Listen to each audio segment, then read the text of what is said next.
may be frozen. I don't know. No, Am you're I not frozen? frozen. Okay. I'm having some issues. So the boys and Amanda will let me know if I freeze, or hopefully I'll have a good face if I freeze. Well, hello everybody. Happy Saturday and welcome to a very unusual thing for the LiveCoin Q&A and Coppercoins and Frostbyte. This is going to be informative and necessary. So I'm not. I'll say hi to everybody in a minute. I just want to let you guys a little introduction to what's going to happen today. So Go ahead, Frosty. what? What? He's like, go ahead, Frosty. Oh, so a little history on how this came about. So Amanda and I have been planning on doing kind of some videos on book reviews, and not the good kind. Let's just put it that way. um, the good, we promote the good books all the time, so you've heard it from us over and over and over again. We wanted to tell you guys of stuff that's out there to avoid, basically. And in the process of figuring out which ones we wanted to do, Amanda did a little bit of digging because she's good at like that, and uncovered some stuff that was disturbing. Um, and you'll hear all about that. Chuck is going to really go into some detail because it really affected him. Um, I talked about this a little bit with Ken Potter. There's a certain author that um, likes to copy people, and I've talked about it with him. I didn't know how in depth this went until Amanda started doing some digging. And it doesn't just affect Chuck, but affects a lot of the more, I'm just going to say famous, the more famous numismatists, the well-known authors and published numismatists that we all know and love. And I guess it's been something that's been going on for a long time, huh, Chuck? And nobody's That I done can find, anything it's about been it. going on for at least 2 or 3 years. Somebody's echoing back to me. It's maybe me. Is it Somebody me? has a YouTube channel live. I don't have anything open. Check your YouTube and make sure there's no, make sure it's on mute. I don't even have YouTube open. So it's You not don't have me. YouTube open. It's probably Chuck. Okay. It's Chuck. Yeah, it's got to be me, right? He who smelt it dealt it, right? I have mine muted. It's live, but it's muted. Does that matter? No, if it's muted, it should be okay. But Yeah, I've got your channel up and I've got my channel up, and I'm hearing myself. If nobody else hears an echo, I can deal with it on my own. well, I would suggest popping out just the chat On and then what? closing down and then closing YouTube. So if you go to the Oh, chat okay. box, yeah. Oh, So are you let's good? see if They're I can hearing figure an out how to echo do it. too. Everybody in chat hears an echo too. Chuck, you're echoing. They're saying it's you. Hang on. And hi everybody in Chuck's chat. I have all three chats open, so I can see Frostbites, I can see Chuck's, and I can see ours. So hello to everybody in Frostbite's chat also. Thanks for coming, you guys. Okay, let's try this. Okay. Nope. Nope. Still hear it. I don't know. I don't have YouTube open anywhere. Are you guys still hearing an echo? Let me mute Chuck and just make sure it's Chuck.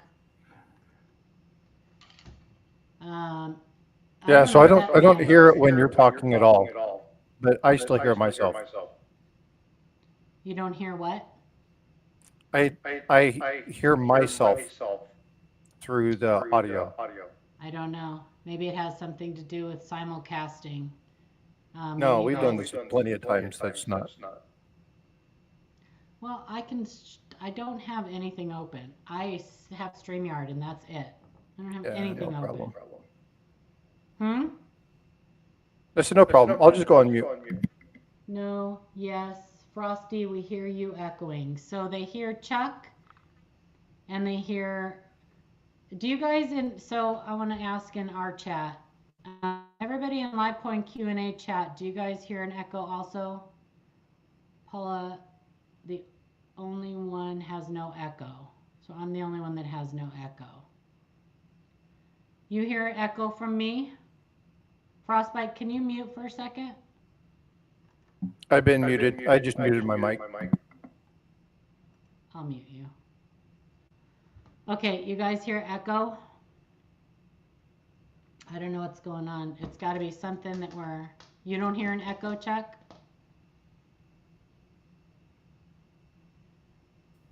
I will as soon as I start talking. Paula is not echoing. No But I am. echoing. Frosty is. Amanda, could you unmute and say hello for us?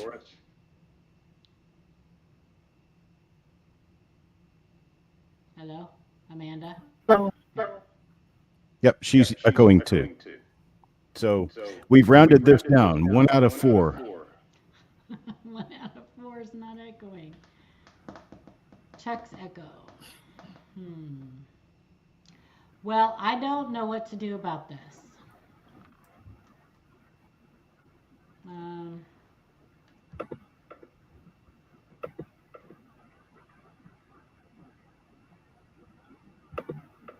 I would just check and make sure nobody else has YouTube open. If you have YouTube open in any other instance, close it. I don't. You're echoing too, Frosty. Is it echo? We plagiarized. Yeah, whatever this is has to round back down to Paula's computer, how she's got it set up. Because all the other 3 of us are echoing.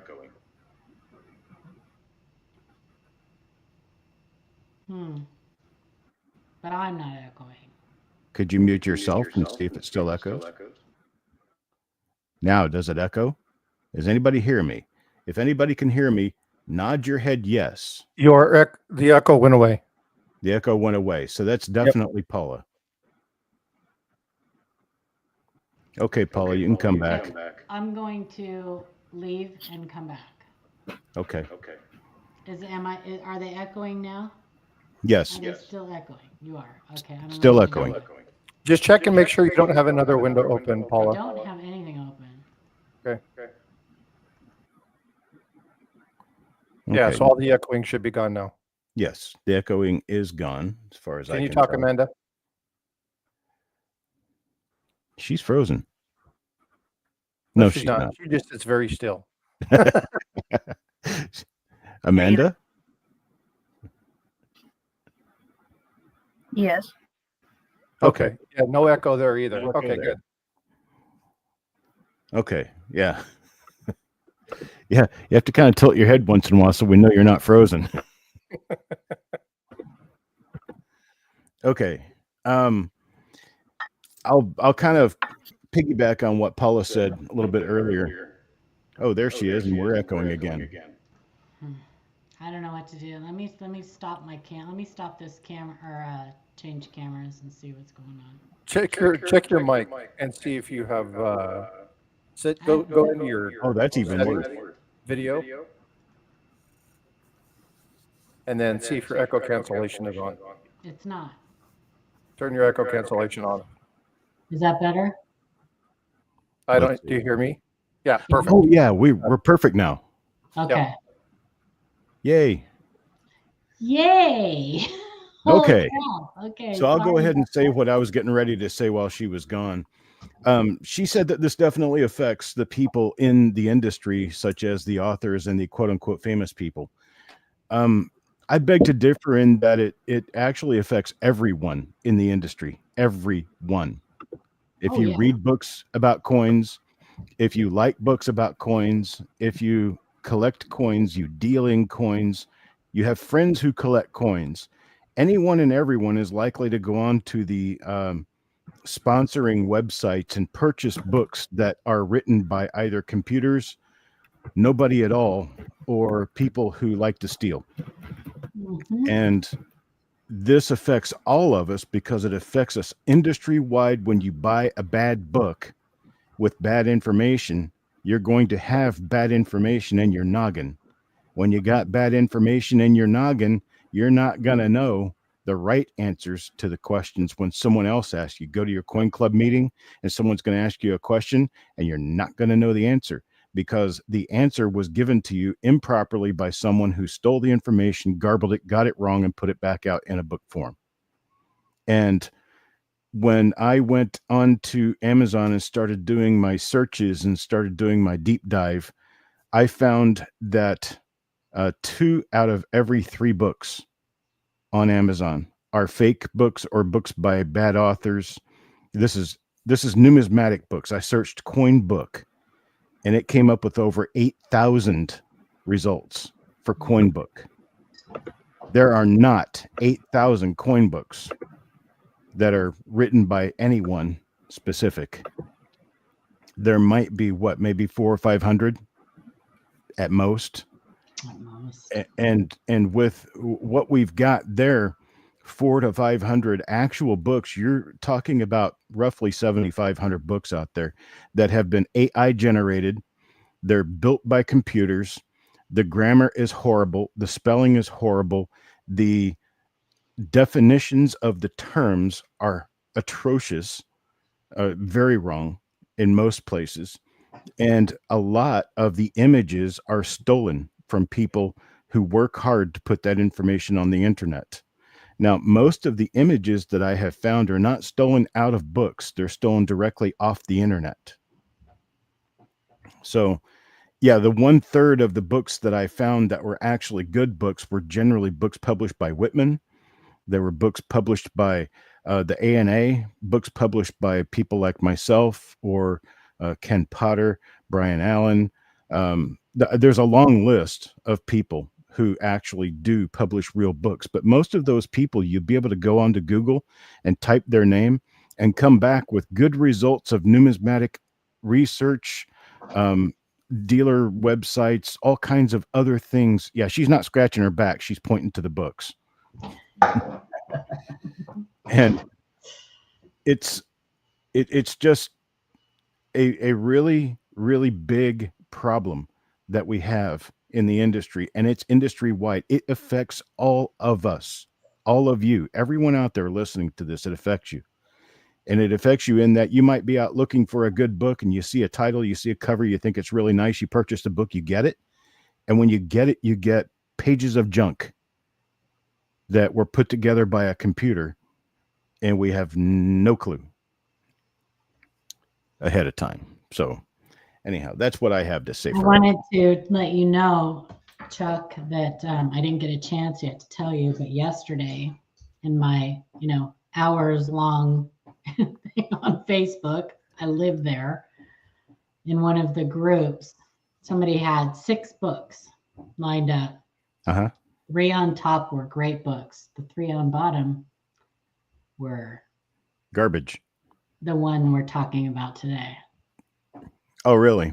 I took a screenshot of it. Yeah. Oh, nice. Great. Wonderful. Yeah. Well, and Allison Silverland does say, it's an interesting time we live in with AI. It's going to change everything. The truth will always prevail. Every industry is changing right now. Just trust physics and God and what is real to you. I totally agree with that. The problem is that we can trust in what's real. We can trust in what we know is real. The 4 of us up here and a lot of you guys out there, you know that a person by the name of Lincoln West did not write a book. But somebody who's just getting involved and who wants to look through their jar of pennies is going to buy one of the cheaper books they find out there, and that's going to be one of them. They're going to get it, and it's going to be full of garbled junk. And garbled junk to the extent that I've seen completely mislabeled pictures. I've seen labels for pictures that don't exist. I've seen definitions completely improperly written. I've seen misspellings, bad grammar. Heck, I've even seen bad grammar on the titles of the books. I mean, they're poorly written. They're put together by algorithms, not by people.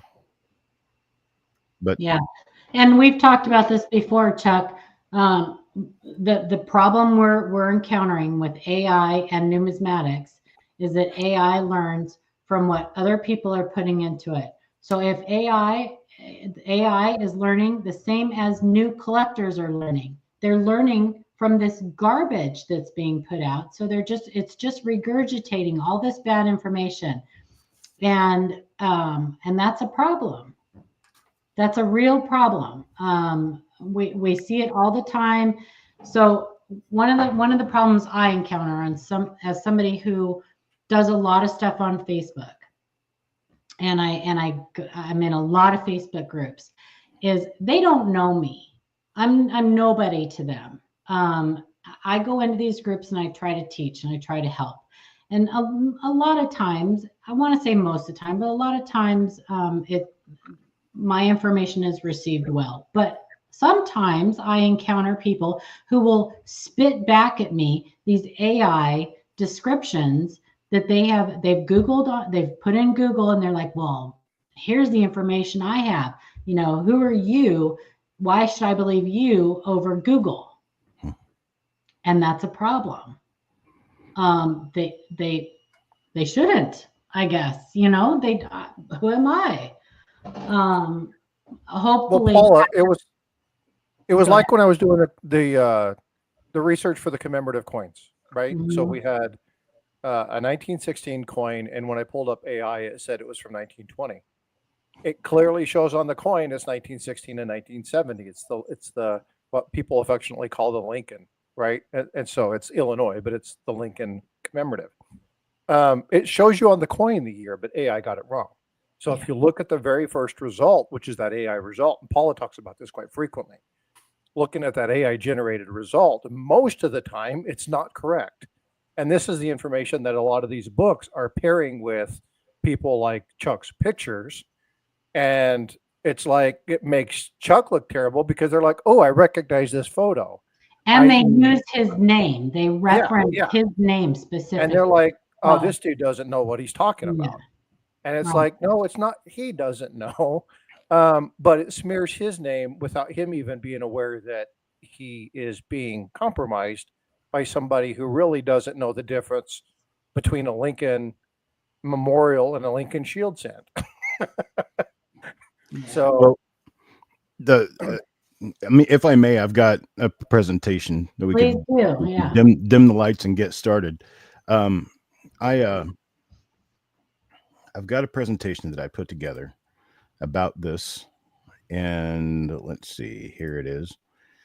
Okay, so to get started, I'm going to go through basically a list of titles and talk to you guys about what I found with this list of titles. You'll notice three things. The first thing is none of the names are of real people, or they are real people's names that have been plagiarized from other books. The second thing is that the cover design on these books appears to be very similar, as if they were done by the same person, which is very likely. The third thing that you'll notice is that these are all self-published. There is no publisher name.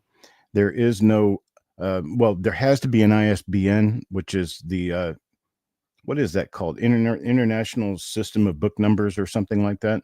The ISBN is how it's the barcode that identifies the book so that booksellers can sell the book who use SKU systems. And for all of the major booksellers out there, Barnes & Noble, Amazon, Books A Million, they require a book to have an ISBN, an official ISBN, before they will put the book in their store. Problem with that is you can go out and buy an ISBN for $50 and put it on the cover of your book and you're official. So those are things that are all going to be more or less common among these books that you see out there. Now, let me get this moved over a little bit here. There we go. This particular one, the first one I'm showing you here, this was a U.S. Era Coin handbook written by someone named Thomas Reed. Thomas Reed, when I do a Google search, comes up with that image. Actually, that image comes up in Amazon as well. But Thomas Reed also comes up when you do a Google Lens search with the image. This comes up as being Franklin Morgan, Max Sterling, Brian Allen, Rob Quarterman, and Friends Parente. All of those people are that picture. Now, Brian Allen, I happen to know personally, and he doesn't look anything like that. So this is just how these things just pick up names. And you notice this book is $17.99 cover price. And it's comprehensive, it says, but it's 82 pages. I'm not really sure how you can put anything in book form about coins in 82 pages and have it be comprehensive, but I digress. I haven't actually looked at the inside of the book, so they may be microscopic letters. All right, next. This one, the Ultimate U.S. Era Coin Guide. Notice that the cover uses the same basic color scheme. The font, everything looks about the same. This one's only 73 pages, and it's $17.99, and it's written by an Owen Steele. Now, Owen Steele comes back as Frank Morgan, and it is somewhat likely that a person who looks a lot like this is an actual author of a different subject. It's David Croissant-Brat. But the Owen Steele name doesn't come back to anyone, any social media account, or anything else. And the other photographs with this exact face are of unnamed old miner and other photos, stock photos that are out there. So it's my subjugation here that this particular image of Mr. Owen Steele is not a real person at all. In fact, it's an AI generated image. And Owen Steele just doesn't exist. Next one up, Rob Quarterman. We've heard that name before. Another book, 152 pages, and this is a Bible, $21.42 on Amazon. Again, it follows the same league of images and overlapping images and colors and stuff like that. This one, Coin Collecting for Beginners, Max Sterling. Max Sterling comes back as nobody. There's no information on a Max Sterling. There's not a photograph. There's not any social media accounts. There's no advertising. Why would you write a book and put it up? Why would you spend all the time that it takes to write a book and you put it up on Amazon and you have no information anywhere on the internet about you? It doesn't make any sense. Here's another one, Arthur K. Linden, also known as Sam Summer, Rob Quarterman, and an unnamed author that writes in Dutch and an unnamed author that writes in French. So this guy's really smart. He's also writing the book a year early. It's 2026. Here's another one. This one really kind of bothered me because this guy, Jason Whitmore, has no social media, no Google results, no Google Lens results. In fact, this image matches to absolutely nothing else on the internet. And he has written a series of 4 books, all published this month, or this last month. It's actually February 1st now. And there's a grand total of about 700 pages. You want the entire series, you're talking about $60, $70, $80 for the 4 books. And I don't think they were written by anyone.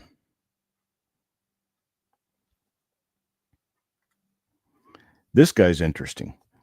This is Lucas Ford, Jason Sadler, Mikhaili Yaini, Rob Quarterman, Johnny Welch, Mauricio Bellarmino.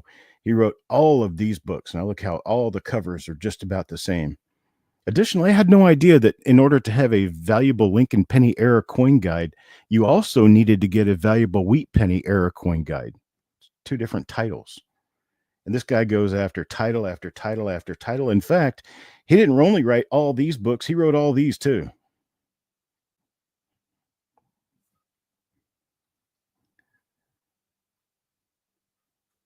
And so then we've got this guy, Jason Sutter. Jason Sutter, also known as Sam Summer and Lucas Ford, wrote a book about coin roll hunting U.S. pennies. $6.99. It's only 28 pages. So you publish a book, you put it out in Amazon, it's only 28 pages. Okay. Well, then I said, now wait a minute. If this is Lucas Ford, how can that be Lucas Ford? I don't know. They may be the same person. It's possible. before and after Hair Club for Men. Right, yeah, exactly. And he also wrote a book about IdentiKid, child identification program, which is, I guess, how you microchip kids or something, and then they can be found and you know who they are. And that's why he's wearing that T-shirt. But that was a different name that he wrote that under. Then we have this. This is a real person. It's a real person, possibly a real name, but she fronted me as a Luna Lawns. That was her name when she called me and talked to me. She wrote all of these books, all 10 of these books inside of 1 year. Knows all about dollars, quarters, dimes, nickels, pennies. Even did it in a Spanish version. All self-published, all very similar covers. Appears that the covers were all designed by the same artist. And she talked to me and told me that she wanted to be able to write some information, to put some information together about pennies because she found them interesting and wanted to take them to the battered woman shelter and give copies of her workbook out to them so they could go and go through pennies and find stuff and take up time and have something to do. And that was where she asked me, could she use some of my content? And I said, yeah, I don't mind that. And then she actually sent back samples of her writing, and I helped her make it better, but I eventually gave up because she was basically horrible at writing. And then 2 years later, she comes out with this book, Penny Hunters, Wheats to Shields, every year with images, 1909 to 2023. And inside this book, she proceeds to use all of my content, all of my information, all of my photographs, so much so that she even leaves my Coppercoins logo on some of the images. And she credits the people who put the images together, but basically the entire book is all stuff that was taken off Coppercoins. Why would I allow someone to write and publish a book that was basically a handbook to my website? That's looking through Lincoln Sense. I've already done it. There's no need for someone else to be doing this. So I would never have authorized anyone to do this. But this particular person, Kate Kangas, has a huge presence on social media. She has a YouTube channel. She has TikTok. She has Instagram. She has at least 2 different profiles on Facebook. And she's on it basically daily, beating the pavement, trying to get people to buy her books. And while she is a very hardworking woman, she's also a thief. So here's some examples of some of the pages in her book. And this is why her books are so large. It's 200 and something pages. It's 200 and something half-empty pages of stolen information and AI written paragraphs. Now, I'm not getting any closer because I'm not going to borrow her content that she borrowed from me. So, but she has copyright written on it. yeah, it has copyright on every single page. Copyright, everything's all copyrighted. But yeah, so it's disgusting, folks. It's really disgusting. Yeah, it's bad. And you have Stan McDonald. Oh, A lot of us who've been in this for a while know who Stan McDonald is, or whether or not Stan McDonald is actually a real person, we don't know. He has no existence anywhere that we can find, but he has written some 30, 40, 50 books about coins, which are generally just recovered examples of the same AI generated book with no graphic content, horrible looking covers, and stolen photographs throughout. Stolen photographs from PCGS, from NGC, from Lincoln Cent Resource, from me, from Strike It Rich, from a lot of different sources.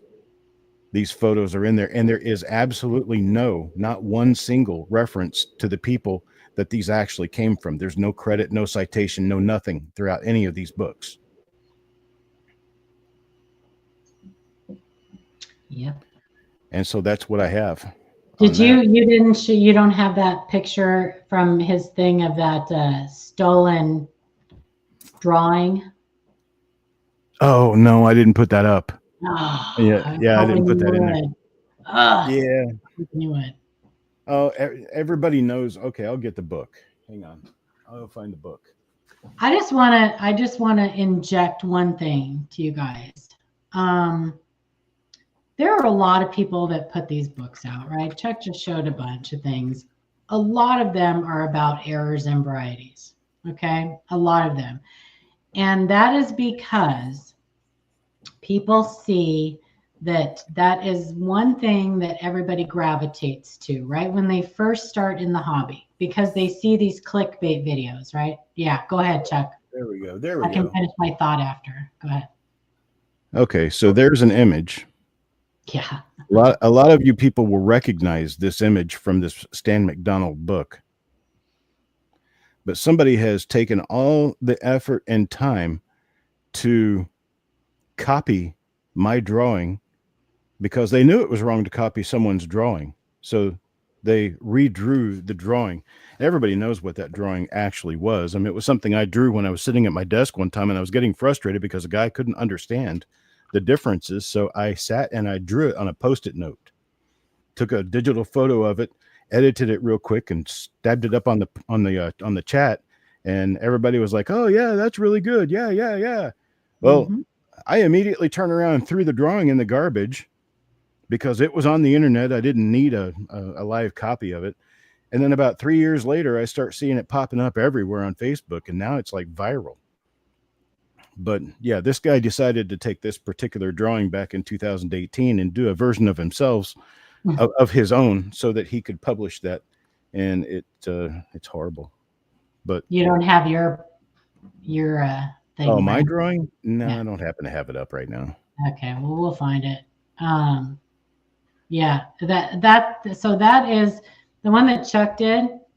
If you're on any Facebook group, any Facebook coin group, you have seen the one that Chuck did at one point or another. Yep. Because I use it. Chris Hurley's in the chat. I saw many of us use it when we're trying to describe to people the difference between ejection doubling, machine doubling, strike doubling, whatever, and true hub doubling. We use that photo often. Mike Noodle, he says he uses it. Yeah, that's Mike Noodleman from the Coin Show podcast. Love that guy. Love you, Mike. Anyway, I just wanted to finish my thought real quick. Many of these, I'm going to say most of these clickbait videos, right? They focus on errors and varieties. You can find this in your pocket change. This is worth this much money, blah, blah, blah, blah, blah. And so oftentimes these people will write these little rinky-dink little books on errors and varieties, no information, nothing of substance, not what they are, how they're created, how you can find them, blah, blah, none of that. Hang on a second, I want to add this. So this is Chuck's drawing. You've seen this at many of you at some point. Iconic piece of work. Yeah, it is a great illustration. I just wanted to point out, and I'm not saying that there are lots. I have many books right here that I recommend. These are the majority of the books that I recommend. But there's one book here that is probably the only book you need for at least, I don't know how long what your learning curve is, but it's the only book that everybody needs when they first get into this hobby. Frostbyte actually has it up on the screen. That's the red book. You don't need to take a dive into errors and varieties until you have learned. First of all, you're never going to find what is abnormal on a coin until you learn what is normal. So get the red book, and don't use it as a pricing guide, but it is the most comprehensive book as far as general coin information out there. I wish they'd just take the prices out of Red Book. I do too. I wish that wasn't even something that I had to inject in there. Don't look at the prices. And before anybody else has a chance to leave after seeing that presentation, I wanted to let you know that is by no means a complete list. That is just what I found in a single day. I don't have time to do the total deep dive and go and find every copy of these books and I don't have time to go through all of this stuff. That was just what I found with one day. Yeah. So it's bad out there. So Chuck, one thing that I saw, and for those of you who don't know, this is Frostbyte. So one thing that I saw when you were going through that, if you can pull up the one image, I think it's like slide 2 or 3, where it lists the first book and a lot of the names. So I want you guys, as he was looking through this, and you can go back and watch this over again. The names that are used in this particular one, right? Franklin Morgan, Rob Quarterman, Francis Parent. When you look at these, you'll see the other books that were quoted later on use the same names. yes. So what's happening here, and this is my opinion, but based off of if this were financial, if this is our financial industry, this would be shadow banking, right? It's the same basic premise. And this is where you have multiple people using fake names, feeding information back and forth, and they're basically only building up the one person. So it's the same person writing books. That book refers back to the same 6, 7, 8, 9 people, however big this is. And it just circles. So basically what they're building is they're building a fake level of knowledge, a fake level of, what's the word I'm looking for? When you give credit to somebody, credibility. There you go. That's the word I was looking for. It's a fake level of a credibility because each of these books refers to the other one. None of these people, or maybe one of these people, actually exist. However, the problem with this is that as you build it, it grows. And AI says, oh, hey, look at this. This name's coming up again. This must be a popular person. Exactly. Hey, look, this person's coming up again. This must be a popular person. And the more and more and more it picks up, just like some of these channels that build constant crap we've talked about a lot of the channels that utilize this AI stuff. It builds a level of knowledge that is non-existent, and it's all stolen. That's the real. This is the real Dr. Brian Allen. That is the real Brian Allen. Isn't he cute? Anyway. Sure. I digress. Neither confirm nor deny that. So yeah, he's. But there are very few similarities other than being human. In those photos. So definitely not Brian Allen. No, I'll get rid of that so he doesn't get embarrassed. Yeah, and you guys, you have to understand, this stuff is nothing new, right? Again, we talk about things within banking. These things are used to, I mean, if you're talking about moving funds, this is something that terrorists use to manipulate and move money to make it go from non-credible to credible, right? So the process that they're utilizing here is age old, used in the financial industry. They're just seeking it into our hobby. And the problem is that, you look at the one that he showed, the last one with the lady there. I made a comment, I won't say it again out loud, but of what I think she looks like.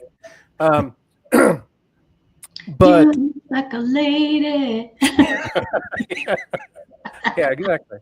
The problem is that you'd be nice. You got 30 books out there. It goes back to, Chuck's name's all over this. And anybody who doesn't know who he is seeing all this nasty misinformation. And when they come back, they're going to go, well, this was referenced by Chuck Daughtrey. And it's like, no, that's not Chuck. Here's his actual works, right? And there's a lot of people, and we talk, Paula talks about this, LivecoinQA talks about it, Chuck talks about it, Eric talks about it.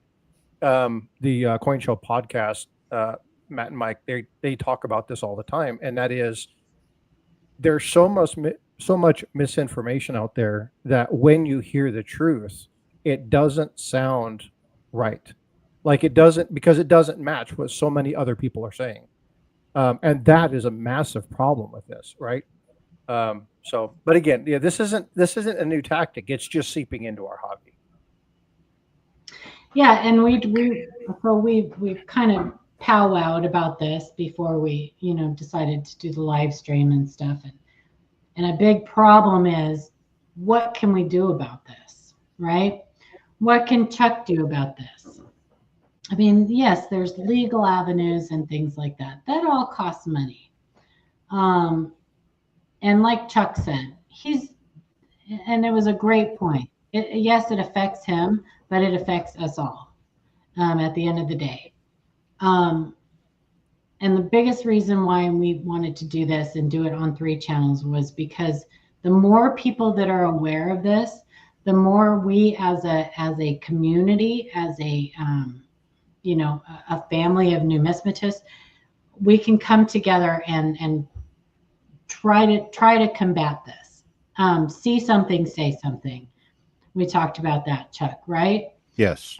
I think that the direction I want to carry people with this is, if you go to search for coin books, or if you decide to do the deep dive and learn more about this by going into one of the major booksellers, any one of the major booksellers, and search some of these names, you will find book after book after book after book written by these fake names. And you will also find that this does not only affect the numismatic industry. This affects all industries everywhere. If you like to make quilts, you're going to find quilting books by fraud authors. Sorry. If you like to collect toy cars, it's the same thing. It doesn't make any difference what the subject is. They're all out there, and there are millions of them.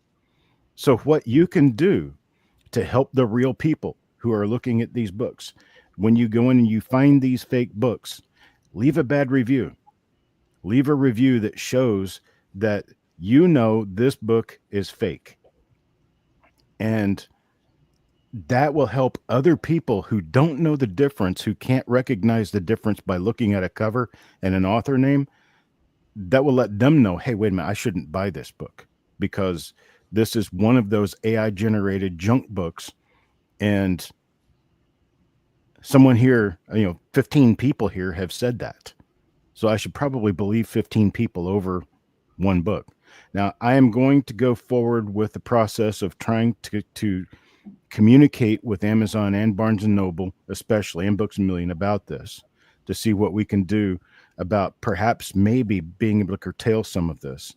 But that's really about all I can do. I've discussed this with a few attorneys already, and those few attorneys say that catching someone who's doing AI writing with fake name pseudonyms is extremely difficult to do and very time consuming. Very time consuming, meaning that at $300-400 an hour for an attorney, it's going to cost a fortune to get this done. I don't have a fortune.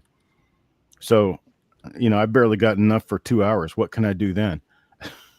Not much. You can send an email or two, but it's just not possible to go after all of this. And even if you do catch them, even if they are prosecuted, even if they are convicted, what are you going to get then? You're going to get a judgment for damages and a cease and desist. And the judgment doesn't mean that you're ever going to get any of those damages, which would be attorney fees. So over and done. Chuck, one thing I want to also add about that is, and I'm going to use, I'm not going to say his full name, but Coin Channel Guy. Okay. If you go to Instagram, you'll see that he has 15, 16 different accounts. They're all his. They all have his photo on them. It's all basically the same information. You go to Facebook, you'll see no less than 30 accounts on Facebook. It's all him. It's all the same thing, same photo, same information. It's just put into different locations. When you look at YouTube, you'll see the same thing. You'll see 1 or 2 big items. It's kind of like his back stock, right? He's growing certain areas, but you're seeing more and more and more channels come out. It's his picture, his information. It's the same stuff. So we're not talking about actual coin collectors, actual coin dealers who go on, and they may have some bad information, or they may not share exactly what the whole community thinks. They're sharing their own opinions about stuff. That's all fine and dandy. That's not what we're talking about. We're talking about people who are out to scam people. Yeah, this is the fake it till you make it crowd. Yeah, and so the problem with that is, so for instance, coppercoins.com, right? One channel. And when you look at it, you look at the information, it's his photos, it's their information, it's their research, it's decades of hard work. And then you turn around and you look at this other person, and there's 50, 60, 70 channels all with fake information, and none of it's gained by experience. It's all second, third, fourth hand information that he probably doesn't even say it right. And if you asked him the question, you know, I dare you ask Chuck about the mint mark of any coin, and within he'll just tell you about it, right? Like, he has done this for so long. He's the expert in this particular field. So for somebody else I to appreciate say, that, but I'm not the expert. I'm just one an of the expert, people I who know understand. a lot about it. I understand. Language is important. But I can go to Chuck at any point in time and say, actually anybody in chat can reach out to Chuck and say, hey, I need your help with this. I want you to look at this. Can you give me some insight? Right? It'll take some time for him to respond, right? LivecoinQA, same thing. CoinShow Podcast, same thing. There are channels that are there to help and assist you, give you good, solid information, right? And the problem is that there are one or two channels, right? They really take time to put real solid information into their channels. And then you get these other people with, 60, 70 accounts that don't care that they're spamming the system. And what is happening? Yeah. What is happening in this? Content looks like. Go ahead. That's what junk content looks like. Yeah. Stolen pictures, no real information, and a caption or two, and generally the captions are wrong. I'm sorry, go ahead. No, it's okay. But we're talking about this AI generative learning, right? Mm-hmm. The more that's out there, it's learning from itself. It's learning from crap. So I'm not saying don't use AI. AI is fun. My daughter and I play with it and do AI generative stuff. But as an artist, and Chuck is quite the established artist. He's extremely. If you've never seen some of his work, it's amazing. But it's like somebody stealing his imagery that he's taken time to draw, like your Lincoln set that you made out of different ones. Is that picture of Lincoln, or with all the coins that you took? I have You drew all the individual coins. I have a poster of that. Yeah. So, but again, somebody taking that and then claiming that as their original work. My daughter sees that stuff all the time, and it's atrocious. So it's not something with AI, the advent of AI. This isn't going away.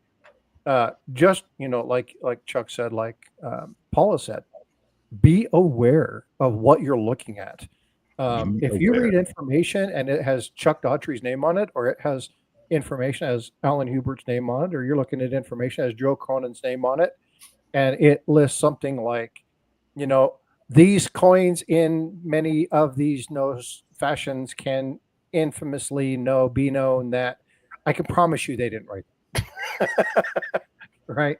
So just use your brain. Think about what you're seeing, and you got access to all these people. Reach out, ask. Just be careful. I'm putting my email address out there. If anyone here does have means to be able to help with this legally, please contact me by email. Anybody who wants to get involved in this and actually help out legally, I would love to hear from you.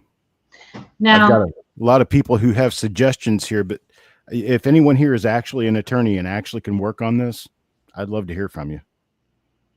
the one that Chuck, the gal that Chuck mentioned that reached out to him, she's like Chuck said, she's on multiple platforms. She just started a YouTube channel. And I think it's because when this whole debacle with TikTok was going on, she rapidly switched all her videos over to YouTube so that they would be there just in case they shut TikTok down. Her YouTube channel is Wheats to Shields. Wheats to Shields. Feel free to go over there and comment on any of the videos or all of the videos, and maybe mention that this video, maybe mention that you are aware of what's going on. You don't have to do that. But if we don't start doing something, this is going to keep going on. And there's only certain things that we can do. And think that making these people aware that we're aware might do something. And just be aware that's going to induct you into the Paula social media class, which is being banned from sites for saying that that's not good information. I actually have held back and not said anything to this individual, waiting for this day. And I'm not saying one word. It's all one word. Reach to Shields. And I'm not saying as much as I'd like to, and I'm refraining from really commenting much more, simply because I want to be sure that I'm still legally comfortable in pursuing the case. I don't want to throw out anything that might be defamatory or anything else, which everything I have said today, I understand and trust that it is true, because I researched it, I looked it up, and I found it right there on the internet. Internet isn't always true, but when people are fumbling around and throwing things out there to make money and nothing else, most of these author names, if they are indeed real people, probably have never put a coin under a microscope, including Kate Kingus. So I'm saying it like it is. And one of the biggest problems with a lot of these books, most likely a lot of these books, hers in particular, I know because I have actually read most of it. It was like nails on a chalkboard, so I couldn't get through the whole thing. But I really only needed to read a couple pages because her description, so she uses a lot of Chuck's words directly. Like, I mean, you could tell that was just taken from one site and inserted into the book. But she mixes in bad information with the good information. And that's not okay. You can't be almost right. You have to be correct when you're doing this stuff and teaching about this hobby. She describes machine doubling. I'm going to call it machine doubling because that's what most of you know it as: mechanical machine, strike doubling, ejection doubling. She describes it as a misalignment of the die when it's striking the coin.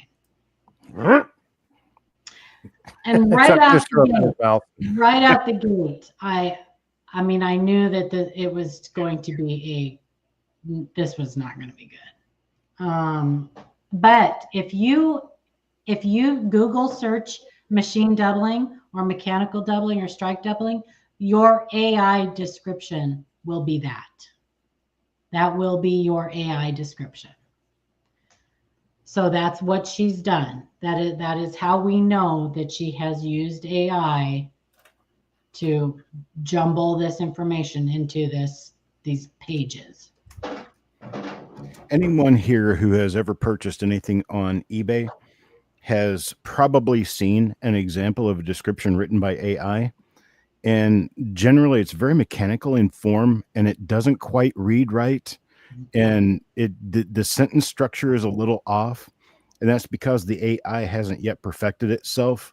But there are a lot of sellers. I'm going to say probably 75% or more of the sellers on eBay use AI to write their descriptions. I did it at one time because I'm busy. I didn't want to bother with all that.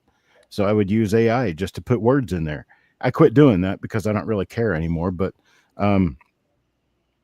it's very, very common. There's AI everywhere. Frosty said he and his daughter use it.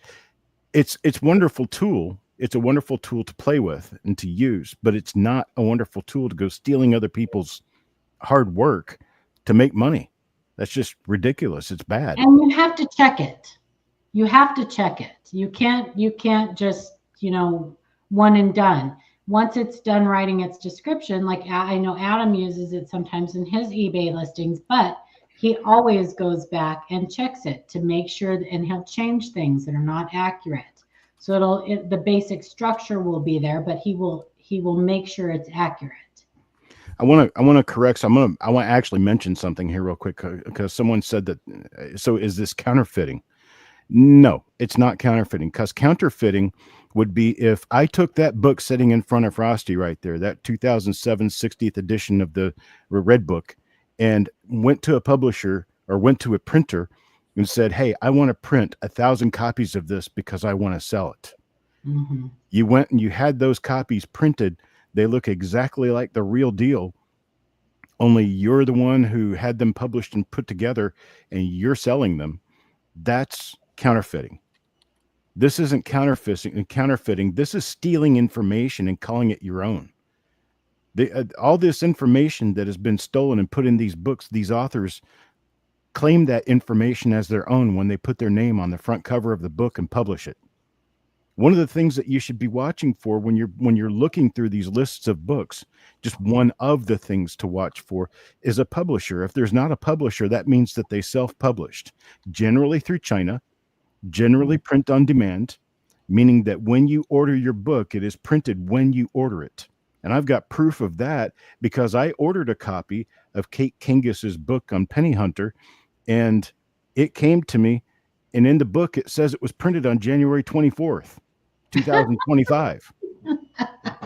So I know damn well that this book was printed after I ordered it. Oh my God. And that's a very, very common thing because they don't have to pay for anything up front. There's no publication cost because there's no editing. There's no proofreading. There's no professional setup. There's nothing that cost anybody anything in this because they didn't bother going through any of the proper steps to publish a book. Yeah.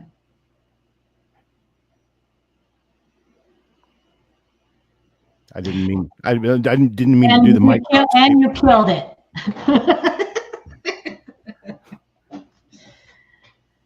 No, I think that this was a very important thing for us to do. Oh yeah, for sure. And I'm glad we've done it. I do want to encourage you guys. If you don't know what Chuck's work looks like, he has a website, coppercoins.com. Go to his website. Just check out the pictures and stuff like that. Really, his images are pretty easy to identify. They're very good photos, and they kind of all have a generalized look to them.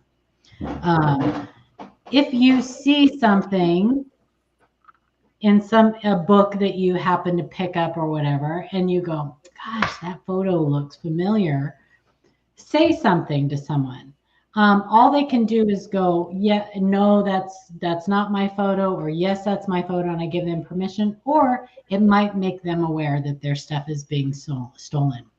Like Chuck said, we can only do so much. Amanda's great at this sleuth type of stuff, and we research stuff all the time, but there's only so many hours in a day, and we really need to stop letting these people get away with it. Ken did mention to me that this stuff has been going on for a long time, and people have been aware of it and just not had time. Nobody does anything because they don't have, $50,000 to throw at it. Right. But I think oftentimes people just being shamed or being other people being aware that these people are doing it. Like if I did this and I thought nobody would find out about it, but then all of a sudden people find out, I'm going to be embarrassed. It would be a lot like had I written a paper for school or written a speech and I copied it from someone and my teacher nailed me for plagiarism. Like I would be embarrassed. Maybe these people don't have the same ethics I have, or I don't know, maybe they just don't care. But I can't, I told Chuck, I said, I can't sit on my hands when it comes to this stuff. I'm not okay with that. Just, you guys know me. I'm not okay with just letting this go by and not saying something about it. And even if I didn't really care about chasing my own information and chasing these people stealing my stuff, I can't sit and watch it because I don't want you guys out there buying books with fake information in them.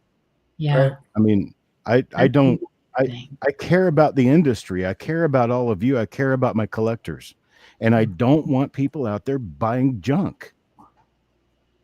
Yeah. And one thing that I'd like to also add, I've seen a couple people talk about this, you know, well, you'll see this in other channels. Well, this is public domain, right? So I'm going to use the article or the number 5, I think, that includes like eminent domain and public domain and free use and stuff like that.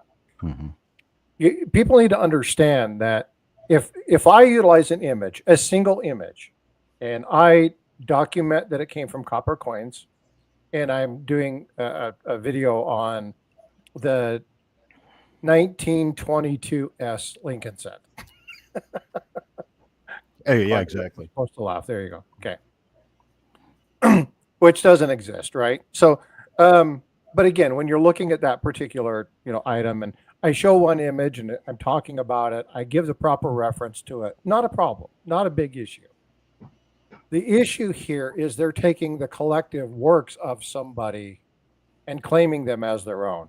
So just because it's done doesn't make it under free use. You don't get to claim somebody's entire works or get to make 90% of your content somebody else's work and claim it under the free use. That's not how that works. Nor can you cite their name on every page. I mean, I'm cited in that one book probably 200 times. Yeah, After exactly. every like 4th sentence. Yeah, you can't just rewrite someone's content and cite their name and say, "Oh, I did it properly." Yeah. I mean, why wouldn't I just write the damn book? Right. And that's literally what she did, you guys. She would write like 3 or 4 sentences and then insert in parentheses, Chuck Daughtrey Coppercoins. And then another 3 or 4 sentences, and then in parentheses, Chuck Daughtrey Coppercoins. Like, yeah. And so again, you know, Chuck talked about this basically being a handbook for his website or a handbook for his book, and things of that nature. So, but again, it's really important. Tiger with the $5 super chat. Thanks, Tiger. I'm not sure what channel that came on. It had to be yours. Yeah. Well, I don't have my channel. We don't get super chat. But again, you'll see a lot of these channels saying, "Oh, well, this is public use, so this is free use, and you know it's posted here, so I can utilize this." There is intellectual property involved, right? So there's intellectual property that has to be taken into account, but there's also copyright infringement. So, you know, he's already published this information. This is under his name. It's already gone through the wickets. So it doesn't fall under the free use category. So be careful utilizing what people might think they know about something and then saying that you can utilize this, because it could land you in hot water. There's another thing that is also happening. The FTC just dropped an article on this. I'm still doing a little bit of research to find it, but they're going to be cracking down on websites. They've actually documented that there's going to be a massive insurgent of federal lawsuits against providers for doing things like stealing. Like, if you guys are a member of the channel, you'll see that I dropped a video last night. I utilized a video from NASA. It's quoted. I referenced it. I used NASA photos. You go to their site, you can actually see that they'll tell you can use them. No problem. You just have to cite this exactly.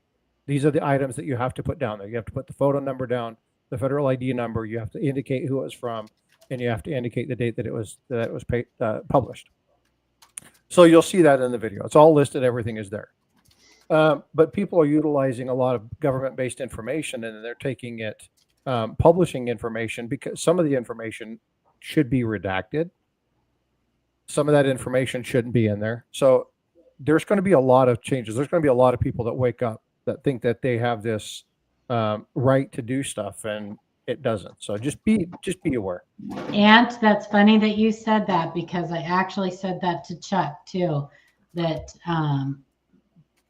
if this person is a member of the ANA, they actually can be reported for this. And this would likely get them a lifetime ban from the ANA. You cannot do this. There is a code of conduct with the American Numismatic Association, and you cannot do this kind of stuff. So yeah, I'm glad you brought that up. Yeah. So just be careful. Public use, free use, all that stuff. It's a sticky wicket. So just be careful thinking that you're going to be covered by that. It's not. It's not necessarily a good thing.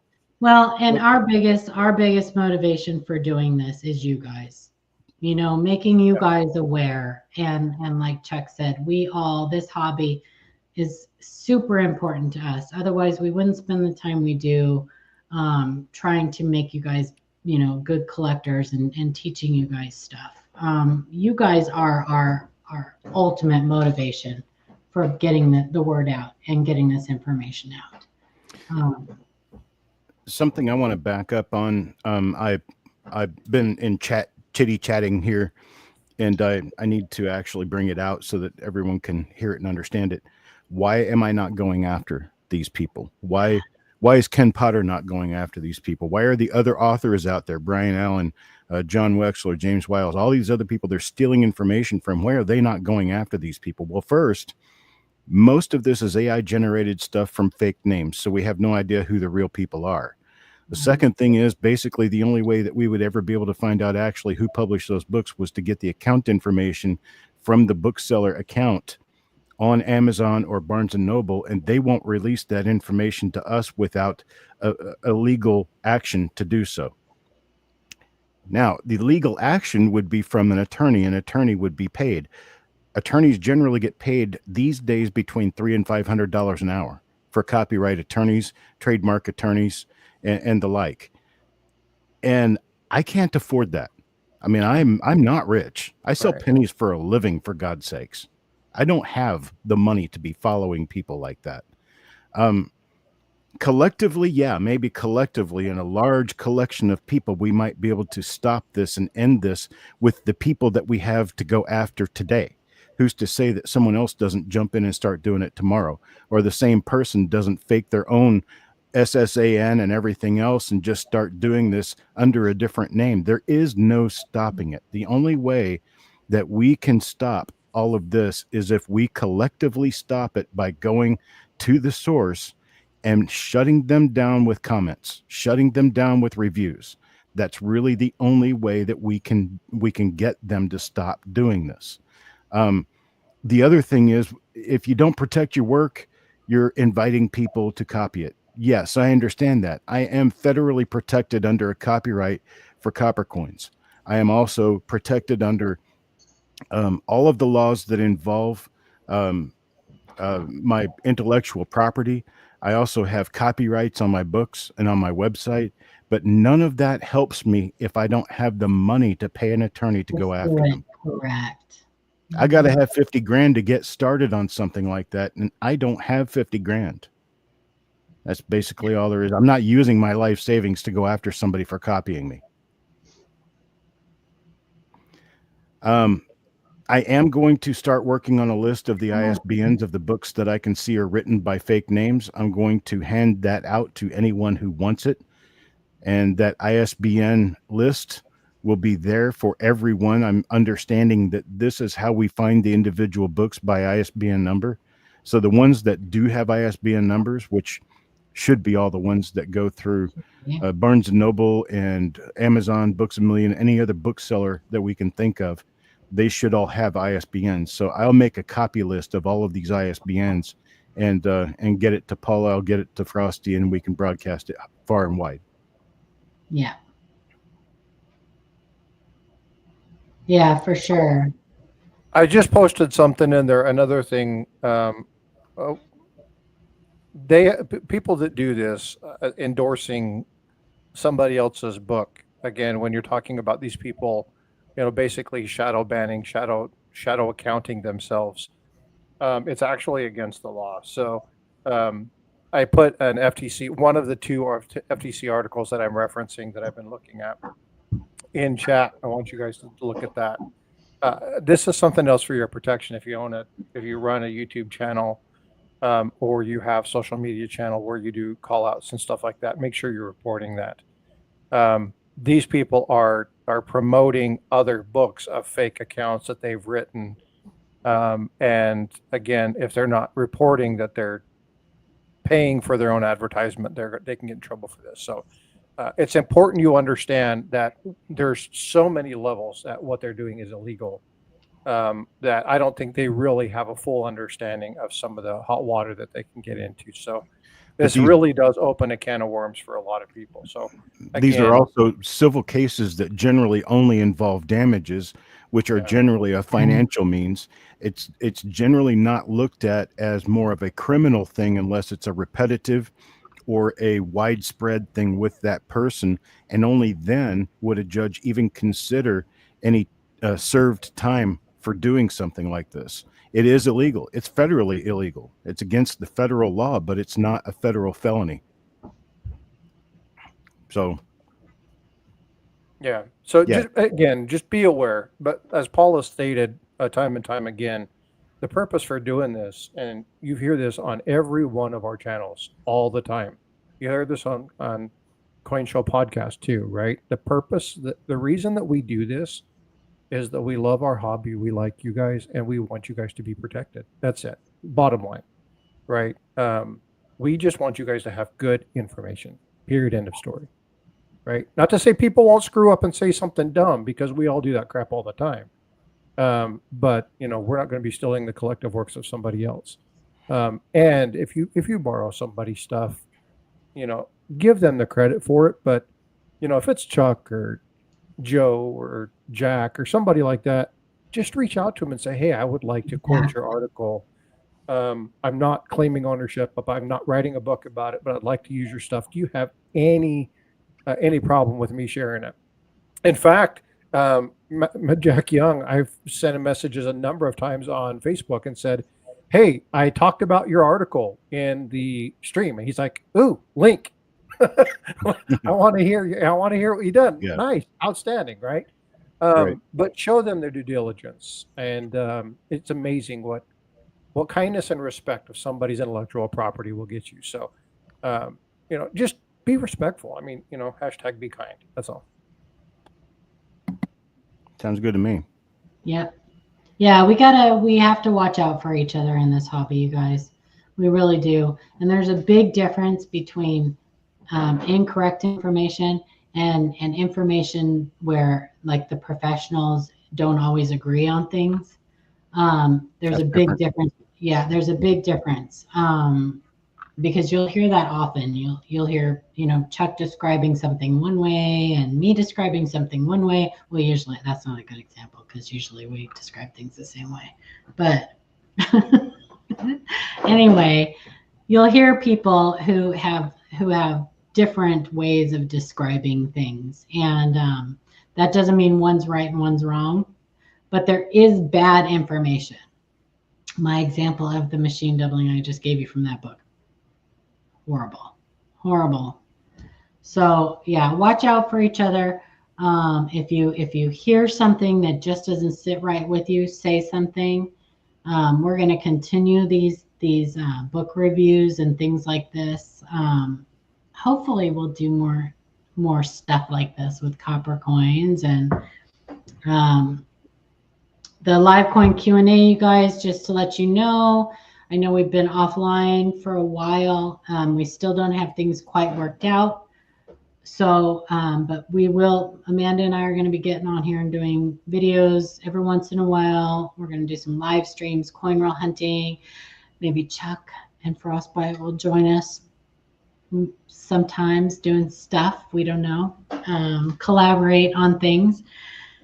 But we haven't quite figured out where we want to go with the channel yet. So just bear with us, and thanks for everybody for coming. I really don't have anything else. Do you guys have anything else to say? Only two more things. This was kind of off the cuff, you guys. So yeah, just in case you. The first thing is, if we get any really heavy pertinent updates, we will probably schedule another show like this so that we can bring the updates to you. Mm-hmm.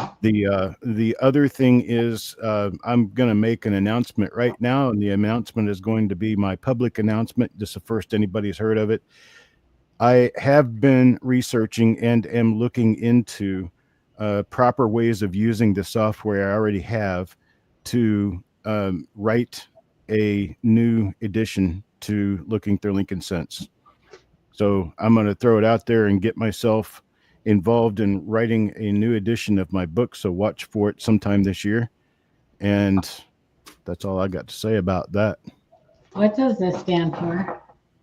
NLG, Numismatic Literary Guild.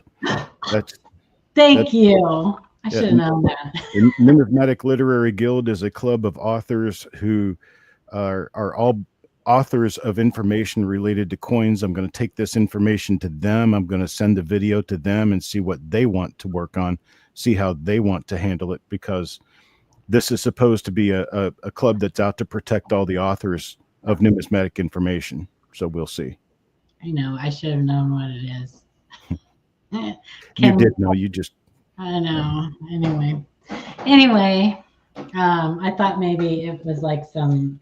So anyway.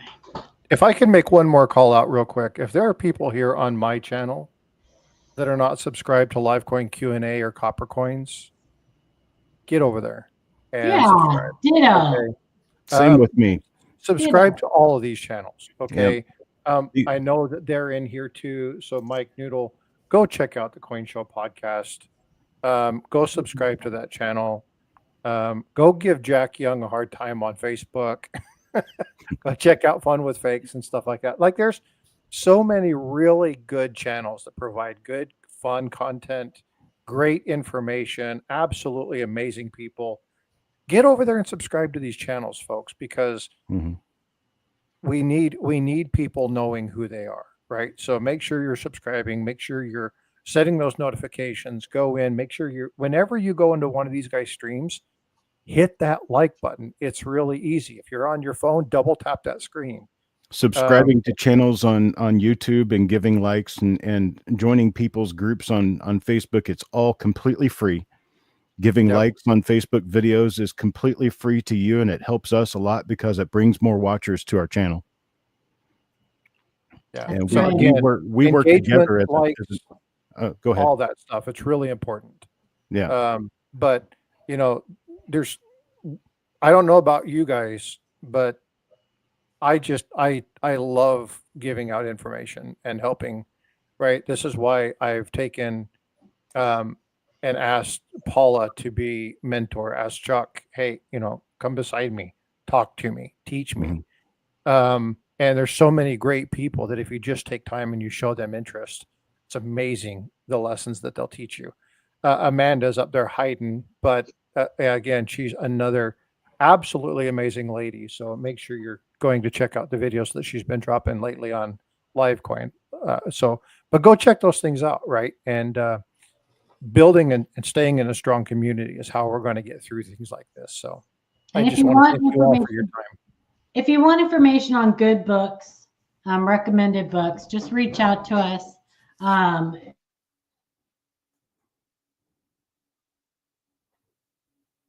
Did she freeze? I think she froze. Yep, she froze. Okay. She probably lost her connection. Because she looks like she just got scared. What she's probably going to say is that they're going to be doing videos on books and a bibliography type education. And subscribe to these channels. You'll always get. I froze. Yeah, you froze. So I took it over for you and tried to assume what you were going to say. Thank you. I attempted that you're going to be doing videos on books. Yes, but we also are, if you guys want recommendations on books, all of us can give you good recommendations on books. Really, the only book you really need to start out with is the Red Book. The American Numismatic Association on YouTube has great videos. They have a learning academy. They have great videos on the minting process. Please at least study that. Like I said, if you're interested in errors and varieties, you cannot find something abnormal without first knowing what's normal. So learn how coins are made. I want to do something real quick. If you guys are watching in Coppercoins, I want you to enter in. I'm going to try and do something. I don't know if I can do this across all three channels because I'm not sure that the Nightbot will pick it up. But what I want to do is, Paul is talking about the ANA. Okay. I buy a number of memberships to give away every year. Paula and then LivecoinQA, they get donated memberships by the ANA. Paula, will you do me a favor? Will you run on your channel? I want you guys to get over to Paula's channel right now. Get over to LivecoinQA. I know I'm telling you to abandon my channel or you abandon Chuck's channel, but get over to LivecoinQA right now. Let's run a hashtag. I want to give away 3 ANA memberships.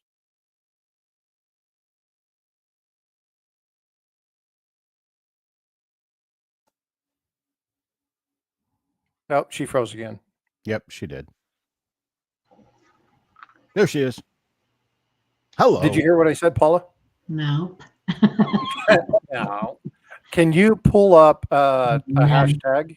I want to give away 3 ANA memberships. Really? You want me to open something else up when I get my series? Well, I can do it, but more people are on your stream than they are mine, so that's not good. Maybe Amanda can do it. Amanda can. Yeah.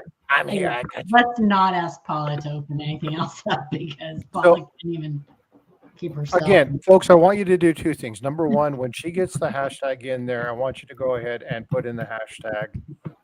This is my thank you to you guys for coming in, for watching the video, for being here while we do this. So this is my thank you to you. It's also my thanks to Paula and Chuck for putting together, and Amanda for putting this together. I appreciate them bringing me along, but it's really important that you guys know just how much you guys mean to them as far as, you know, from being a channel. So I want to give away ANA memberships. So just as a thank you. And then again, go subscribe to the other channels, please. And if you guys are not members of the American Numismatic Association, you need to be, because that is our national coin club. If you collect coins, you need to be a member of the ANA. And also, I'm going to promote Kaneka because I am a state rep. I am an Oregon state rep. Kaneka is a great organization, especially if you're interested in errors and varieties. It would probably be the first place you would check into if you found a new variety. There you go. 25-year life member. Nice. Yep. I've been doing this a little while. I actually think that this year I'm going to just get a life membership lifetime. So I think I'm throwing those in there real quick. I think I'm going to pull the trigger this year. Azure Blue asks what state I live in. North Carolina. The state of confusion. That's right. Too good.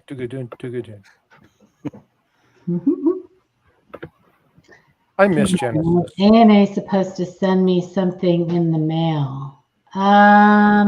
No. Only if you got, so you will get their publication digitally unless you pay for the, I think it's the platinum membership that gets you the publication through the mail. If that's what you're talking about, kin of mine. You should get the Numismatist online though. You should get it every month in your email. The digital version. Exclamation. Oh, we're doing hashtag. Never mind. Hashtag ANA. Hashtag the pound sign. Pound sign. That's right. Pound sign if you're old school. Yeah. Pound sign. Hashtag ANA. Mm-hmm. And it does not have to be capitalized, and you only have to put it in once, but you can put it in twice if you want to, or you can put it in 50 times if you want to help with the analytics.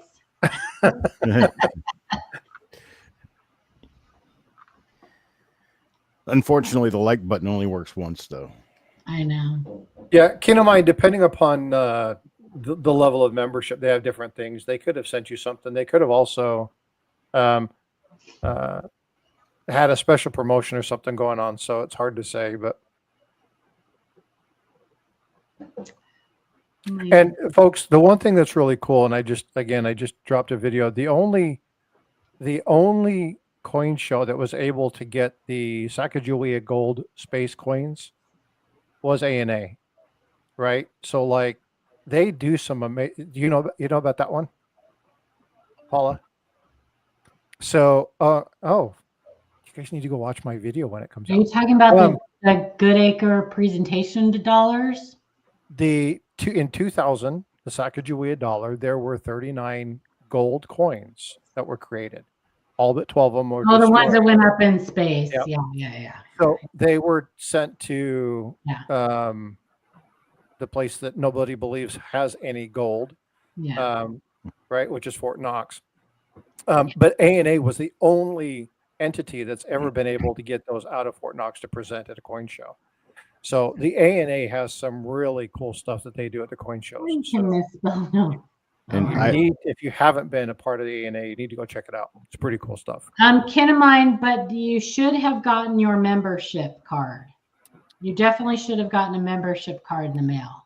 So if you have not received anything, I would contact them. I think Donna is still doing memberships at the ANA, but I would contact the ANA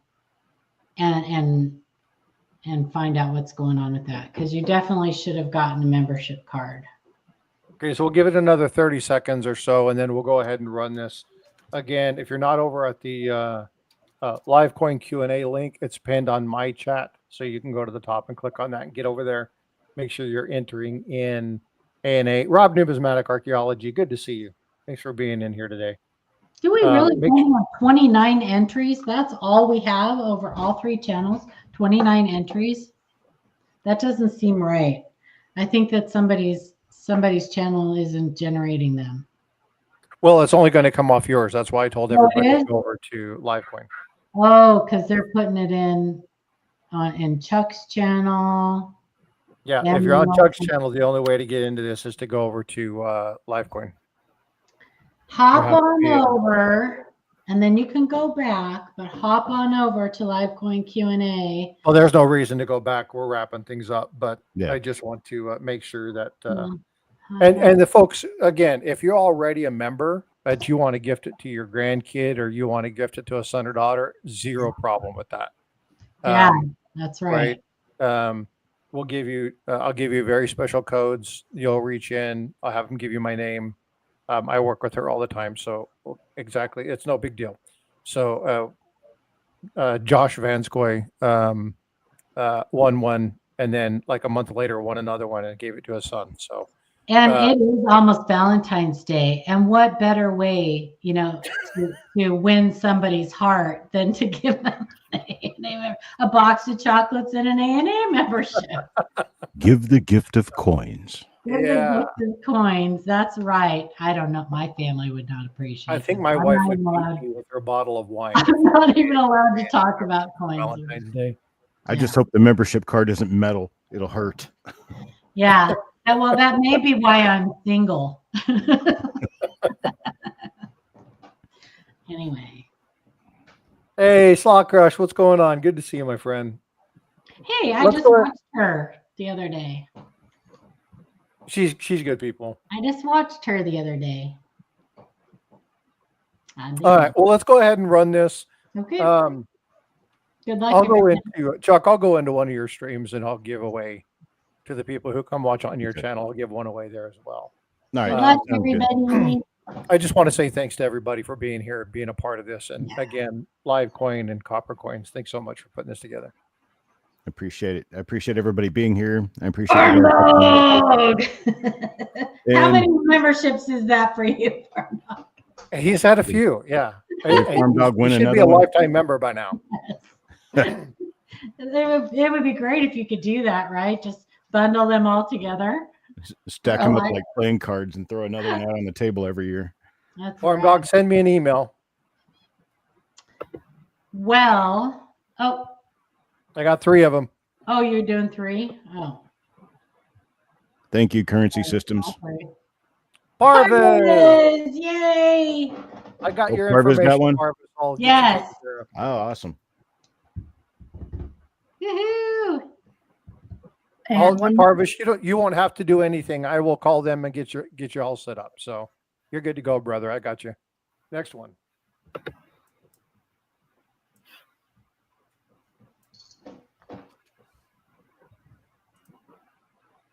I saw Frostbyte in there. James Schultz! Woohoo! It's because I'm chatting as I did that show with the hashtag. So Oh, it showed up in the chat. Yay! All right, you guys, send me an email and I will get you guys connected to the ANA and get you guys your membership. So thank you so much for all the support. Again, please make sure you're subscribing to the other channels that are here. Yes. Links are put into the chat. And please share this out, you guys. The more people that we make aware of this, the better. We really need to watch out for each other in this hobby, especially, I mean, things are, the bad information that's out there now just gets worse and worse and worse. And now this stuff with the books, and we really need to have each other's backs and just watch out for each other. You know, this is our hobby. It belongs to all of us, and we need to protect it. So, yeah, that's all I have to say about that. Chuck's much better at the Forrest Gump thing than I am, but Forrest Gump, yeah. Forrest Gump. That's all I have to say about that. Yeah. Okay, guys. Era coins and variety coins and K-date coins. That's right. Yeah, that's a little shrimp reference. Anyway, hang on. You guys don't leave. I'm going to end the show. Okay. Thanks for coming, everybody. Have a blessed weekend. And if I give everybody in here permission to restream this on your channels if you want to. I don't know how YouTube works as far as that goes. So maybe do a little commentary or whatever. But share this out however you can share this out. And have a great weekend, you guys. And don't buy any crappy books. Right. All right. Bye, everybody. Bye. Ciao.